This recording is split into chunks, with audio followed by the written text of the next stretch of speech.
तो भाई इसमें कोई दो राय नहीं है कि गौरव खन्ना के बहुत सारे फैंस हैं। लेकिन क्या अपनी हरकतों की वजह से गौरव अपने ही फैंस को निराश कर रहे हैं? ये सारी बातें मैं आपको इसलिए बोल रहा हूँ क्योंकि गौरव खन्ना जिस तरीके से घर के अंदर एंटर हुए थे, जैसा उनका एटीट्यूड था पहले हफ्ते, कुनिका के साथ मिलकर पूरे घर को अपने कंट्रोल में करना, हर मुद्दे पर हर टॉपिक पे जो है अपना पॉइंट ऑफ व्यू रखना है, पीओवी रखना, ये सारी चीजें अभी 2 हफ्ते से जो है बिल्कुल भी नहीं दिख रही है। घर के अंदर कुछ भी चल रहा हो, चाहे पूरे घर वालों के खिलाफ ही क्यों ना चल रहा हो, इसके बावजूद गौरव खन्ना जो है वो खुद के लिए तक स्टैंड नहीं ले रहे हैं। दरअसल इस समय घर के अंदर जो है नेहल चुदासमा ने साफ तौर पर कह रखा है कि वो घर का खाना जो है वो अपने हिसाब से बनाएगी, अपना वर्कआउट वगैरह पहले फिनिश करेगी और उसके बाद जो है वो घर वालों के लिए खाना बनाएगी।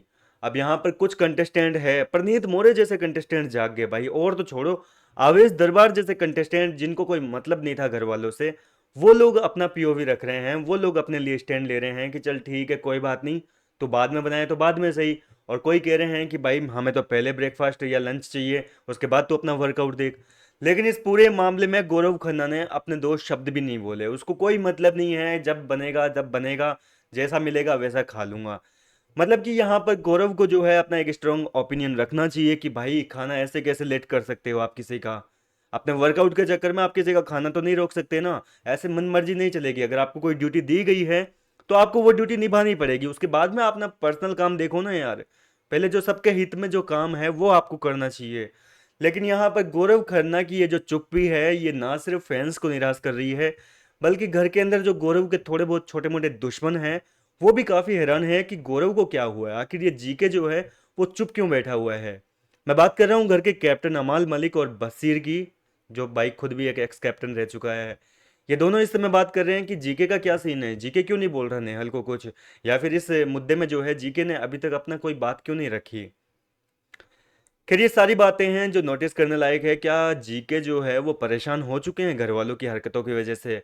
क्योंकि जिस तरीके से जीके कर रहे हैं इन दिनों, ऐसा लग रहा है कि उनका गेम में बिल्कुल भी इंटरेस्ट नहीं है और वो जल्द से जल्द बिग बॉस के घर के बाहर आना चाहते हैं। क्योंकि ये हरकतें ऐसी है, अगर आप घर के अंदर आए हो तो भैया गेम खेलना पड़ेगा, और इसी तरीके से चलता रहा तो एक लिमिट तक जनता आपको बर्दाश्त करेगी, और उसके बाद जो है इस चीज़ का जो असर है कहीं ना कहीं आपके गेम पे पड़ेगा, और नतीजा आप जानते ही हैं, एविक्शन सीधा। देखो ये सारी बातें इसलिए कह रहा हूँ क्योंकि पहले हफ्ते जो रैंकिंग पोल थी पॉपुलैरिटी वाली, उसमें जीके नंबर 1 पे आ रहे थे, दूसरे हफ्ते नंबर 1 पर थे। लेकिन अभी की आप पॉपुलैरिटी रैंकिंग उठाकर देखोगे तो जीके की जो पॉपुलैरिटी है उसमें बहुत ज्यादा गिरावट है।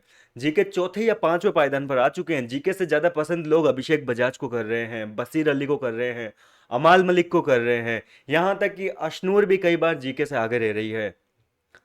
मतलब गेम का कितना फर्क पड़ रहा है ये आप खुद अंदाजा लगा सकते हो कि जीके खुद का गेम खुद बिगाड़ रहे हैं। वरना वही जीके जो है पहले हफ्ते क्या छा रहा था, किस तरीके से वो बंदा जवाब दे रहा था घर वालों को, ये चीज जो है कहीं ना कहीं देखकर जनता ने पहले ही मान लिया था, फैंस ने पहले ही मान लिया था कि गौरव खन्ना को टॉप 5 में जाने से कोई नहीं रोक पाएगा। और कुछ लोगों ने तो गौरव खन्ना को पहले ही हफ्ते जज कर लिया था और मान लिया था कि गौरव खन्ना जो है सीजन 19 के विनर है। लेकिन अब आपके अगर ऐसी हरकतें रही तो नहीं बन पाएंगे भैया, विनर तो बहुत दूर की बात है, टॉप 5 में अपनी जगह नहीं बना पाओगे। और हैरानी वाली बात तो ये है कि जीके को सलमान खान समझा चुके हैं कि भाई जाग जाओ, कुछ तो अपना पीओवी रखा करो घर के मुद्दों में। फराह खान आई थी, उन्होंने भी कहा कि भाई अब सोने का वक्त नहीं है, अब तो जाग जाओ। लेकिन इन सारी बातों से जीके को कोई फर्क नहीं पड़ रहा है। इसका मतलब जीके ने कुछ तो सोचा होगा। आपका क्या है मानना है इस पर? अपनी राय मुझे कमेंट करके जरूर बताइए। मैं मिलता हूँ आपसे नेक्स्ट वीडियो में।